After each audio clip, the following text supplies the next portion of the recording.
हमारी संस्कृति, हमारी पहचान। यज्ञ, योग, आयुर्वेद सदा रहे हमारे साथ। भारत के प्राचीन ग्रंथों एवं आधुनिक विज्ञान का दिव्य संगम, यज्ञ महिमा।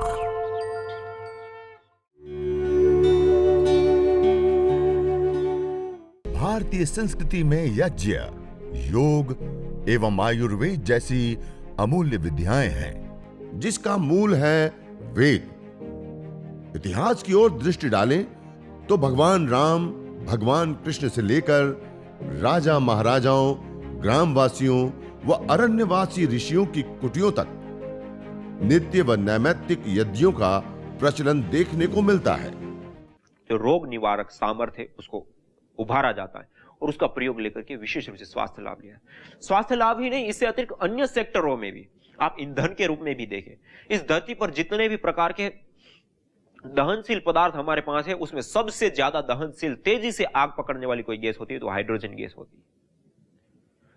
उस हाइड्रोजन को जब हम तोड़ते हैं, नैनो करते हैं, तो हीलियम बन जाता है। उसको और तोड़ते हैं, लिथियम बन जाता है, और तोड़ते हैं, यूरेनियम बन जाता है। हाइड्रोजन की अपेक्षा कई गुना ज्यादा हीलियम ऊर्जा देने वाला, शक्ति देने वाला होता है। उसकी अपेक्षा हाइड्रोजन की अपेक्षा हीलियम, हीलियम की अपेक्षा लिथियम, लिथियम की अपेक्षा यूरेनियम और अधिक मात्रा में शक्तिशाली पदार्थ के रूप में हमारे सामने आते जाते हैं। आज आप सब लोग जानते हैं यूरेनियम, हम आज जो अन्य ग्रहों के ऊपर जो यान को लेकर के जाते हैं उसमें विशेषतया इस प्रकार के ईंधन का प्रयोग होता है। यदि उस ईंधन को आज हम जो वर्तमान में जिन वाहन व्यवस्थाओं को चला रहे, यदि उसमें कुछ ग्रामों की मात्रा में भी यदि प्रयोग कर ले, तो जिस समय हमने गाड़ी खरीदी तब डाल दिया, जब तक वो गाड़ी चले तब तक हमें ईंधन डालने की अपेक्षा ना रहे। इतनी ताकत उस नैनो टेक्नोलॉजी के आधार पर तैयार किए गए ईंधन में होती है। थोड़ा हो गया, हल्का हो गया, सूक्ष्म हो गया, और उसके बाद भी उसका प्रभाव, उसका कार्य, उसके परिणाम बहुत अधिक होते हैं। इसको कहते हैं नैनो होना। और यहां पर मैं अग्नि बता रहा था, धरती पर जितने भी पदार्थ पाए जाते हैं वो सारे के सारे पदार्थ होते हैं 3 रूपों, और उसमें से सबसे सूक्ष्मतर और सूक्ष्मतम कोई पदार्थ होता है तो वह होते अग्नि। और इस अग्नि का एक विशेष स्वभाव होता है, अंगम नयति इति अग्नि कहा हमारे शास्त्रों ने। जो भी पदार्थ उसके संपर्क में आता है उसको अपने जैसा बना लेती है। अर्थात अग्नि में हमने समिधा प्रदान की तो समिधा भी अग्नि रूप हो गई। उसमें हमने जड़ी बूटियां की आहुति दी, वो भी अग्नि रूप हो गई। उसमें हमने घृत की आहुति दी तो घृत भी अग्नि रूप हो गया। अग्नि रूप अंगम नहीं थी, अग्नि अपने जैसा बना ले, अर्थात सूक्ष्म से सूक्ष्मतम और सूक्ष्मतर बना देना। और वह कार्य यज्ञ की अग्नि के माध्यम से सहज रूप से, सरल रूप से संपन्न होता है।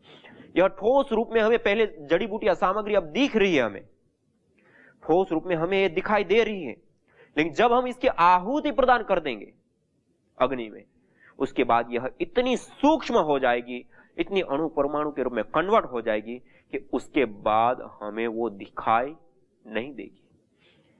गाय का घृत हमें पहले दिखाई दे रहा है, लेकिन जब हमने उसकी आहुति प्रदान की उसके बाद वो हमें दिखाई नहीं दी।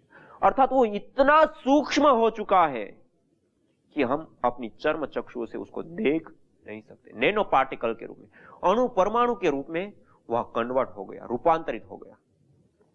और जब वो पदार्थ कन्वर्ट हो गया, रूपांतरित हो गया, तो उस रूपांतरित हुए पदार्थ के अंदर जो निहित शक्ति थी, जो निहित सामर्थ्य थी, वो मल्टीपल कई गुना बढ़ जाती है। जैसे गाय का घी ही है हमारे पास, गाय के घी का हम यज्ञ में विशेष रूप से प्रयोग करते हैं।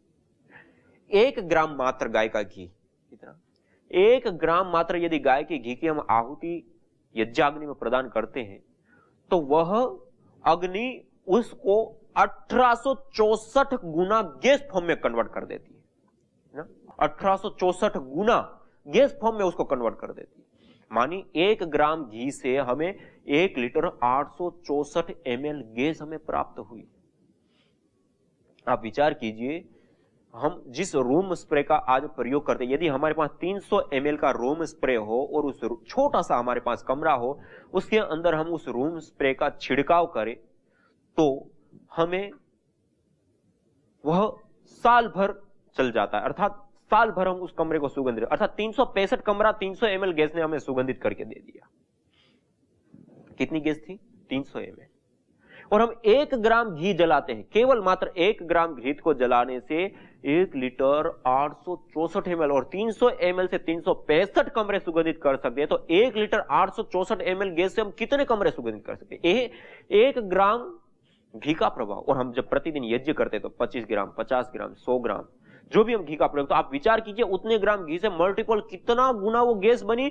और वो गैस को हम खुले वायुमंडल के अंदर छोड़ते हैं तो देश देशांतरों को प्राप्त होते हुए कैसे इस वायुमंडल को अंदर प्रसरित होती हुई शुद्धिकरण का हेतु बनती है। सामान्य हम स्प्रे आदि का जब हम प्रयोग करते हैं तो उस स्प्रे का प्रयोग करने से हमारा वायुमंडल शुद्ध नहीं होता है, हमारे वायुमंडल के अंदर बैक्टीरिया, वायरस, फंगस दूर नहीं होते हैं, हमारे वायुमंडल के अंदर व्याप्त गैसों का असंतुलन या हानिकारक गैसों की मात्रा खत्म नहीं होती है।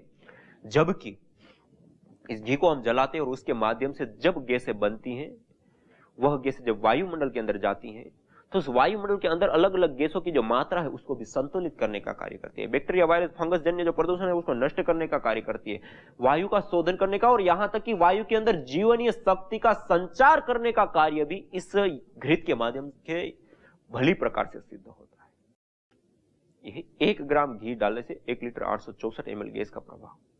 सामान्य व्यक्ति के मन में प्रश्न आ सकता है कि इतना बड़ा वायु प्रदूषण हो जाए, इतना सारा ऐसे हो गया तो इतने छोटे से यज्ञ से हम क्या कर सकते हैं, इससे क्या प्रभाव हो सकता है?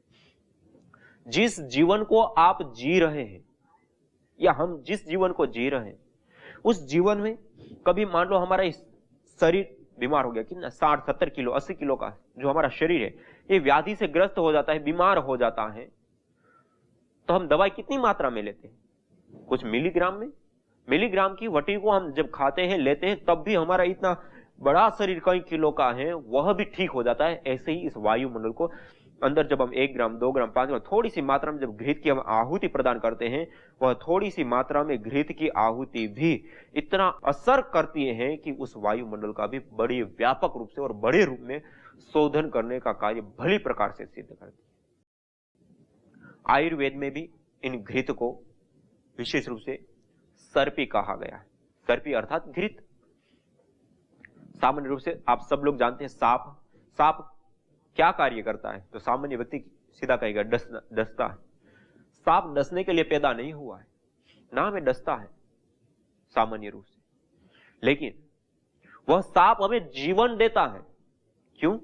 क्योंकि सांप इस वायुमंडल के अंदर कुछ ऐसी गैसें हैं जो हमारे लिए घातक है, श्वास प्रश्वास के माध्यम से लेने से उस घातक गैसों को, उस हानिकारक गैसों को, उस जहरीली गैसों को श्वास प्रश्वास के माध्यम से अपने शरीर में धारण करता है। इसलिए उसके शरीर के अंदर जहर हो, चाहे सांप हो, बिच्छू हो या ऐसे अन्य भी जो प्राणी है, वह अपने शरीर के अंदर विशेष रूप से ऐसी गैसों को धारण करते हैं जिसके कारण से उनका जीवन चलता है और वायुमंडल का संतुलन होता है। जैसे पेड़ पौधे हैं कार्बन डाइऑक्साइड लेते हैं, मनुष्य है ऑक्सीजन लेते हैं, कार्बन डाइऑक्साइड छोड़ते हैं, पेड़ पौधे कार्बन डाइऑक्साइड लेते हैं, ऑक्सीजन देते हैं। ऐसे ही जो पेड़ पौधे भी है वो भी केवल नहीं कि केवल मात्र कार्बन डाइऑक्साइड ही नहीं लेते, उसके साथ साथ और गैसों को भी लेते हैं। जैसे कुछ इंडोर पॉल्यूशन के लिए होते हैं जो फॉर्मेल्डिहाइड से लेकर के अलग अलग प्रकार की जो गैसें होते हैं, उन गैसों को भी वो ग्रहण करने वाले पेड़ पौधे होते हैं। ऐसी जो जीव जंतु के अलग अलग जो पशु पक्षी आदि जो भी होते हैं वो भी अलग अलग प्रकार की गैसों को विशेष रूप से धारण करते हैं और उससे उनका जीवन चलता है और वायु का एक प्रकार से संतुलन। इसीलिए कहा ना, यत्र विश्वम भवत्येक नीडम, यह संपूर्ण विश्व आपस में बंधा हुआ है। और परम पूज्य श्रद्धेय स्वामी जी महाराज को एग्जिस्टेंस, वननेस, अस्तित्व, एकत्व और विश्व बंधुत्व में यह बंधा हुआ विश्व बताते हैं। तो यह जो कार्य है, यह जो प्रणाली है, वह भली प्रकार से हम इसमें देख सकते हैं। और जब हम यज्ञ करते हैं उसमें जो घृत का, सर्पी का, गाय का घृत का हम प्रयोग करते हैं। मैं सांप की बात बता, जैसे सांप वायुमंडल के जहर को पी जाता है, वायुमंडल से जहरीली गैसों को समाप्त कर देता है, ऐसे ही इस गाय के घृत की जब हम आहुति प्रदान करते हैं तो इस वायुमंडल के अंदर व्याप्त जो जहरीली गैसें हैं, जो असंतुलन है, उस जहरीली गैसों को समाप्त करने का कार्य, उसको नष्ट करने का कार्य भली प्रकार से करता है। डॉक्टर ओम प्रकाश पांडे, अंतरिक्ष वैज्ञानिक, नासा के अंदर कार्य करते, उन्होंने भी इस यज्ञ के ऊपर और इस प्रकार की अनुसंधान करके यह बात उन्होंने बताई कि जब हम गाय की घृत की, और ये जो मेरे सामने तिल आदि कुछ आज विशेष जड़ी बूटियां रखा हूं, इन जड़ी बूटियों की जब हम आहुतियां प्रदान करते हैं तो उससे वायुमंडल के अंदर कुछ ऐसी गैसें, एथिलीन ऑक्साइड, प्रोपिलीन ऑक्साइड से लेकर के कुछ ऐसी गैसें निर्मित होती है, वो वायुमंडल के अंदर आती है। वायुमंडल के अंदर ऑलरेडी पहले से कुछ गैसें हैं। दूसरी, हमने यज्ञ करके कुछ गैसों को उसमें समन्वित किया, और सूर्य का ताप जब उसके ऊपर पड़ता है तो एक फोटोकेमिकल प्रोसेस चलता है। उसके परिणाम स्वरूप जो वायु के बॉन्ड्स होते हैं वो बॉन्ड्स टूटते हैं और नए बनते हैं, टूटते हैं, नए बनते हैं। उसके परिणाम स्वरूप कई सारी प्रकार की गैसें न्यूट्रलाइज होती है और कई गैसें बनती है। और परिणाम में यह प्राप्त हुआ कि जिसको SOx, NOx, CFC, क्लोरोफ्लोरोकार्बन जिसको हम कहते हैं, जो हमारे लिए घातक गैसें हैं, हानिकारक गैसें हैं, जिससे आज 70 लाख से अधिक लोग मौत के मुंह में समा जाते, प्रभावित ही नहीं, मौत के मुंह में समा जाते। ऐसी जो घातक गैसें, उन गैसों को न्यूट्रलाइज करने का कार्य भली प्रकार से यज्ञीय गैसों के माध्यम से संपन्न होता है। डॉक्टर ओम प्रकाश पांडे, अंतरिक्ष वैज्ञानिक, उन्होंने भी इस बात को विशेष रूप से कहा। इतना ही नहीं, और भी बातें उन्होंने बताई हो तो आगे आपके सामने रखेंगे समय समय पे, जिस जगह पे जिस चीज की आवश्यकता है उसके आधार पे। तो मैं कह रहा था कि गाय के घी को सर्पी कहा गया और उसकी आहुति देने से वायुमंडल के अंदर जो विषाक्त गैस है उसको भी समाप्त करने का कार्य भली प्रकार से सिद्ध होता है, भली प्रकार से संपन्न होता है। इसके साथ साथ जो हमारे शास्त्रों में हवीर द्रव्यों के रूप में जो औषधियों का प्रयोग करने के लिए कहा, मैंने कहा ना सूक्ष्म करना है हमें। अग्नि के संपर्क में हमने कोई भी औषधि दी, जड़ी बूटी दी, घृत दिया, उसको वो अत्यंत सूक्ष्म कर देगा कि पहले हम देख सकते हैं, बाद में हम देख नहीं सकते। अतः इतना सूक्ष्म हो गया, इतना वो नैनो हो गया है कि अब हम उसको देख नहीं सकते। और 3 चीजें निकलती है, एक नहीं, कोई भी चीज जलती है तो वहां से 3 चीजें हमें प्राप्त होती है। प्रथम चीज निकलती है पार्टिकल, छोटे छोटे महीन कण, नैनो कण। उसका क्या प्रभाव होता है उसके ऊपर में कल बहुत ही महत्वपूर्ण तथ्य है, वो आपके सामने मैं कल रखूंगा। दूसरी बात, दूसरी चीज निकलती है गैसें, एथिलीन ऑक्साइड, प्रोपिलीन ऑक्साइड से लेकर के अनेक प्रकार की गैसों का निर्माण होता है। उसके भी 2 प्रभाव होते हैं, एक तो वायु प्रदूषण आदि को ठीक करना और दूसरा माइक्रोबायोलॉजिकल प्रदूषण को खत्म करना। ये 2, इसके ऊपर भी आपको विस्तार से कल मैं बताऊंगा। तीसरा,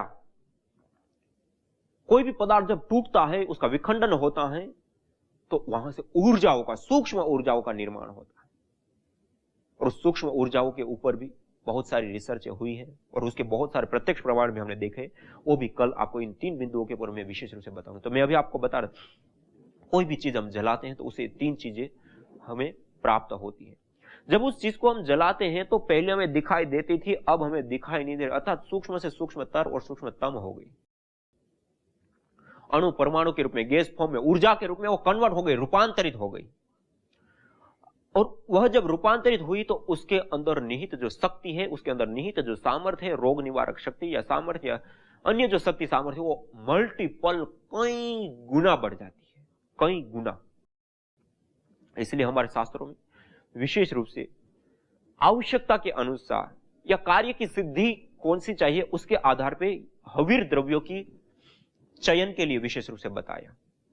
कल मैंने दैनिक यज्ञ के लिए मुख्यतया कुछ द्रव्यों के बारे में मैंने आपको बताया था। कुछ ऐसे मुख्य द्रव्य हैं वो आज मैं आपके सामने रखूंगा। कल मैंने आपके सामने रखा था काले तिल। इन काले तिलों का प्रयोग विशेष रूप से यज्ञ में किया जाता है। ये पुष्टिकारक भी होते हैं, एक प्रकार की विशेष सुगंधि से युक्त भी होते हैं। जब हम इसको जलाते हैं तो एक अच्छी सी, एक अलग सी सुगंधी आती है। दूसरा, रोग निवारक भी होते हैं और पुष्टिकारक भी होते हैं। तिल एक सर्वांगीण आहुति है, केवल तिल से हम हवन कर सकते हैं। दूसरा, यह कल आपको बताया था चावल, अक्षत, जो बिना टूटे हुए चावल हो। यह चावल भी आयुर्वेद के अंदर त्रिदोष शामक बताए गए। इसका भी हम संपूर्ण हवि के रूप में जो तत्व गुण चाहिए वो इसके अंदर निहित है। शास्त्रों में विधान है, केवल हम चावल से, अक्षत से हम हवन कर सकते हैं और संपूर्ण लाभ उठा सकते हैं। इसी प्रकार से यह गुग्गुल हमारे पास रखा हुआ है। गुग्गुल के बारे में भी आंशिक रूप से कल आपको बताया था। यह भी, इसके अंदर भी पुष्टिकारक भी होता है गुण, सुगंधित भी होता है, रोग निवारक भी होता है, आदि आदि जो गुणों की अपेक्षा होती है वह सभी इसमें होते हैं। और केवल गुग्गुल से भी हम हवन यज्ञ कर सकते हैं और सभी प्रकार के लाभों को हम सिद्ध कर सकते हैं या सभी प्रकार के लाभों को हम उठा सकते हैं। ये गुग्गुल, इसके बारे में आपको कल बताया। इससे अतिरिक्त कुछ हवीर द्रव्यों के बारे में मैं आज आपके सामने रखूंगा।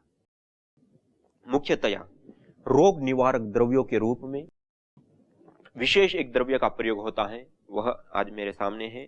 यह है गिलोय। गला,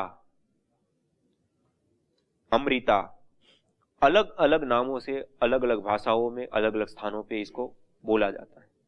और आज परम पूज्य श्रद्धेय स्वामी जी के प्रयास और पुरुषार्थ से पूरा संसार इस गिलोय को जानता है और प्रयोग ले रहा है। और इस कोरोना काल में विशेष रूप से इम्यूनिटी बढ़ाने से लेकर के अनेक प्रकार की बीमारियों को ठीक करने के रूप में बहुत बड़ी मात्रा में लोगों ने अपनाई गिलोय घनवटी से लेकर के गिलोय स्वरस से लेकर के अनेक प्रकार के गिलोय के क्वाथ आदि का प्रयोग लिया।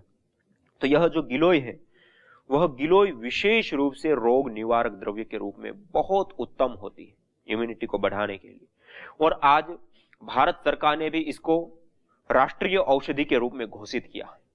यह गिलोय विशेष रूप से रोग निवारण द्रव्य के रूप में होता है। और आचार्य चाणक्य, आयुर्वेद ग्रंथ से लेकर के स्वामी दयानंद सरस्वती, सभी लोगों ने इस गिलोय को विशेष रूप से कहीं ना कहीं उदाहरण देते हुए इसका सेवन या इसका प्रयोग यज्ञ में विशेष रूप से बताया कि रोग निवारण के लिए इस औषधि का हम मुख्यतया प्रयोग ले सकते हैं। तो ये गिलोय के बारे में मैंने कुछ आपको बताया, गिलोय को हम विशेष रूप से प्रयोग ले सकते हैं। दूसरा यह द्रव्य मेरे सामने है अपामार्ग, जिसको चिड़चिड़ा बोलते हैं, अंघेड़ा बोलते हैं। अलग अलग जगहों पे अलग अलग भाषाओं में अलग अलग नाम है। यह अपामार्ग छोटी छोटी सी पतली सी लंबी सड़ी निकलती है और उसके ऊपर बीज होते हैं और वह बीज लाइन से कपड़े के ऊपर चिपक जाते हैं। इससे सब लोग बहुत जल्दी से समझ जाते हैं कि ये कौन सा पौधा होता है। इसको अपामार्ग बोलते हैं, चिड़चिड़ा बोलते हैं। यह अपामार्ग के विषय में अथर्ववेद में, हमारे वेदों में भी पूरा सूक्त आता है और वहां पे अलग अलग प्रकार की व्याधियों को नष्ट करने के लिए, अलग अलग प्रकार की व्याधियों को दूर करने के लिए इस अपामार्ग की बहुत बड़ी महिमा गाई गई है और बहुत बड़े रूप में इस अपामार्ग को बताया गया है, एक बहुत बड़ी औषधि के रूप में बताया गया है। और सभी प्रकार के उत्पातों को भी शांत करने के लिए, सभी प्रकार के रोगों को दूर करने के लिए भी यह अपामार्ग औषधि है। और यहां तक कि कह दिया कि जो हमारे परंपरागत चल रहे खानदानी बीमारियां होती है, कई सारी आनुवांशिक बीमारी जिसको कहते हैं, उन आनुवांशिक बीमारियों को भी जड़ मूल से खत्म करने का सामर्थ्य इस अपामार्ग के अंदर होता है। इस प्रकार का हमारे शास्त्रों में विभिन्न जगहों पे वर्णन मिलता है। और यह अपाम हर्षति इति अपामार्ग कहा, जो सभी प्रकार के दोषों को, तापों को, संतापों को, दुखों को, रोगों का मर्दन कर दे, उसको कहते हैं अपामार्ग। और यह अपामार्ग औषधि पूरे भारतवर्ष में सभी राज्यों में, सभी इलाकों में, सभी जगह पे पाई जाने वाली सरलतम, सहजतम और सस्ती सर्वोत्तम औषधि के रूप में हमारे सामने है। और इस केवल अपामार्ग से भी आप हवन करके संपूर्ण लाभ उठा सकते हैं। और यदि आप हवन सामग्री बनाते हैं तो उसके अंदर इसका हम अवश्यम रूप से, अवश्यम भावी इसका प्रयोग लें। अपामार्ग बहुत उत्तम श्रेष्ठतम औषधि के रूप में। इसके साथ साथ यह एक और औषधि है जिसको हम छोटी हरड़ कहते हैं, हरितकी जिसको हम बोलते हैं। यह हरड़ एक रसायन के रूप में आयुर्वेद ग्रंथों में देखी गई है। कुछ रसायन ऐसे होते, जैसे मैंने पहले भी आपको बताया था, कोई भी खाद्य पदार्थ या कोई भी चीज धरती पर पाई जाती है उसके अंदर 6 रस होते हैं। 6 में से कोई 1, 2 या 3 ऐसे रस होते हैं। यह हरड़ के अंदर 5 रस पाए जाते हैं। सर्वाधिक रस पाए जाने वाली औषधि होती है और इसके हमें संपूर्ण पोषण प्राप्त होता है। इसलिए इस हरड़ को रसायन कहा गया। इस हरड़ का भी हम संपूर्ण पोषण के लिए विशेष रूप से हवन के रूप में हम प्रयोग ले सकते हैं। दूसरा, यह मेरे पास रखा हुआ है आंवला, सूखा हुआ आंवला। इस आंवले के अंदर भी 5 रस पाए जाते हैं। 5 रस, 6 रस, कुछ पदार्थों में 5 रस, किसी में 4 और किसी में 6 रस पाए जाते हैं। तो इस आंवले के अंदर भी जो रस पाए जाते हैं, उन रसों को देखते हुए आयुर्वेद ग्रंथों ने इसको रसायन बताया। रसायन अर्थात हमारी जीवनीय शक्ति को बढ़ाने वाले और हमारा संपूर्ण पोषण करने वाले, और उस संपूर्ण पोषण को प्रदान करने वाला यह आंवला भी होता है। तो इसका भी हम प्रयोग ले सकते हैं संपूर्ण स्वास्थ्य के लिए, आरोग्य के लिए। दूसरा, यह जो काले तिल और चावल के बारे में बताया। दूसरा, जो हम यज्ञ करते हैं उसके दौरान यज्ञ के अंदर, यह मेरे सामने द्रव्य रखा है, साल पेड़ का गोंद, जिसको हम बोलते हैं राल। इसका विशेष करके उड़ीसा, छत्तीसगढ़ आदि राज्यों में ज्यादा धूप के रूप में प्रयोग किया जाता है। जब यज्ञ हो गया, हवन हो गया, अग्निहोत्र हो गया, उसके बाद अंगारों के ऊपर उसको डालते हैं और उसकी जो विशेष धुनी होती है, उस धुनी को उठने देते हैं घर में, और सभी देवालयों पर और सभी शुभ स्थानों पर, सभी जगह पे उसको प्रसरित करते हैं। तो उसे बैक्टीरिया, वायरस, फंगस आदि दूर हो जाए, सौमनस्यकारी वायुमंडल बनता है, गुड हार्मोन्स बनते हैं, और भी अनेक प्रकार के रोगों का निवारण और स्वास्थ्य लाभ का प्राप्ति होते हैं। और इसको भी हम विशेष रूप से हवन सामग्री में भी मिला सकते हैं। और जो अस्थमा, दमा आदि रोग होते हैं, उस अस्थमा, दमा आदि रोगों को भी ठीक करने के लिए यह औषधि के रूप में विशेष रूप से प्रयोग किए जाने वाली एक विशेष औषधि है राल, साल। दूसरा, यह मेरे पास एक और द्रव्य रखा हुआ है, यह भी एक पेड़ विशेष का निर्यास गोंद ही होता है। इसको बोलते हैं लोहभान, अर्थात यह एक पेड़ विशेष का निर्यास गोंद होता है, और उसको गोंद जब सूख जाता है तो वो इस रूप में हमारे सामने आ जाते हैं। यह भी एक बहुत ही ज्यादा सुगंधित द्रव्य के रूप में हमारे पास होता है। इसको भी यज्ञ करने के बाद अंगारों के ऊपर थोड़ी सी मात्रा में इस प्रकार से डालते हैं, तो एक मंद सी सुरभि से युक्त धुनी उठती है। सुरभि के साथ जब जो धुनी उठती है, वह धुनी विशेष करके सौमनस्यकारी होती है। वह हमारे घर को ही देवालय बनाने वाली होती है, और अनेक प्रकार के रोगों को दूर करने के लिए और अनेक प्रकार के स्वास्थ्य लाभों को प्राप्त करने के लिए और मानसिक शांति के लिए विशेष रूप से इस लोभान को आयुर्वेद ग्रंथों ने देखा है। तो इस लोभान का भी हम धुनी के रूप में प्रयोग ले सकते हैं। तो इस प्रकार से एक कुछ हवीर द्रव्यों के बारे में आपको आज कुछ बताया। ऐसे हम प्रतिदिन आपके सामने नए नए कुछ हवीर द्रव्यों को लेकर के आएंगे, और जब औषधि रोगों के अनुसार रोगों के बारे में बताएंगे, उस समय विशेष रूप से रोगानुसार उन द्रव्यों को आपको दिखाएंगे भी, बताएंगे भी और लिखाएंगे भी कि किस रोग के लिए हमें कौन से द्रव्य का प्रयोग करना है, कितनी मात्रा में करना है, और किस तरीके से हमें यज्ञ करना है, और किस प्रकार से उसके बाद हमें क्रिया आदि करनी है। तो विशेष रूप से गंभीर जो बीमारियां होती है, कैंसर, मिर्गी, कोमा से लेकर के जो भी गंभीर बीमारी कही जाती है, उससे भी, सामान्य बीमारियां तो दूर होती ही होती हैं, लेकिन जो गंभीर बीमारियां हैं उससे भी हम कैसे निजात पा सकते हैं, आदि आदि विषयों के ऊपर आपके सामने विस्तार से बहुत अच्छे रूप में हम आगे रखेंगे। आज आपके सामने कुछ ऐसी चीजें रखी, और महत्वपूर्ण आहार और दैनिक रूप से यज्ञ अपनाने से क्या क्या लाभ होते। तो आचार्य शंकराचार्य जी ने कहा कि हमारे चित्त की शुद्धि होती है। स्वामी दयानंद सरस्वती जी ने कहा कि अन्न, जल और वायु का विशेष रूप से हम 3 चीजों का प्रयोग करते हैं, और यज्ञ के वो तीनों का शोधन होता है, और उनका खान पान और स्पर्श के माध्यम से बल, पराक्रम, बल, बुद्धि आदि का वर्धन होकर के हम धर्म, अर्थ, काम और मोक्ष, जो पुरुषार्थ चतुष्टय मनुष्य का होता है, उसकी सिद्धि इस दैनिक यज्ञ के माध्यम से सिद्ध होती है। इसके साथ साथ जिन चीजों का हम प्रयोग करते हैं उसका हम विशेष रूप से शोधन करते हैं। झाड़ू पोछा लगा करके, कमरे का, कपड़े का प्रक्षालन करके, कपड़े का, इसी प्रकार स्नान करके, शरीर का, आदि आदि। इसी प्रकार से एक महत्वपूर्ण आहार हमारा वायु होता है, और उसका शोधन इस यज्ञ के माध्यम से होता है।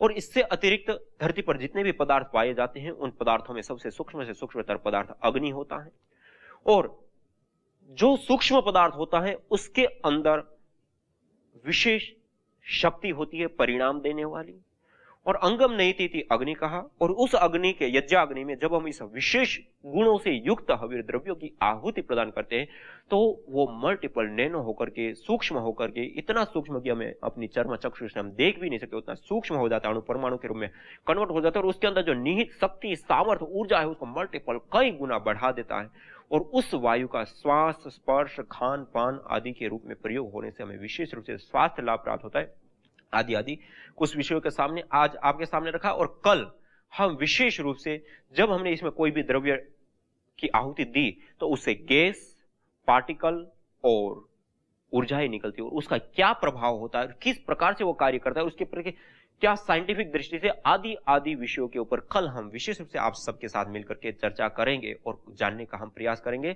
आज इतना ही। इसी के साथ आप सभी योगी, साधक, याज्ञिक भाई बहनों को मेरा सादर नमस्ते, सादर प्रणाम करते हुए आइए हम लोग सभी लोग सीधा बैठते हुए परमपिता परमात्मा का निज नाम पावन ओंकार का उद्घोष करते हुए और प्रभु से प्रार्थना करते हुए कि सब जगह पे शांति हो, जल में शांति हो, थल में शांति हो, गगन में शांति हो, वन उपवन में शांति हो, समस्त चराचर जड़ चेतन में शांति हो, और वही शांति हमारे भीतर भी स्थापित हो। इसी प्रार्थना के साथ आइए सभी लोग मेरे साथ सीधा बैठते हुए ओम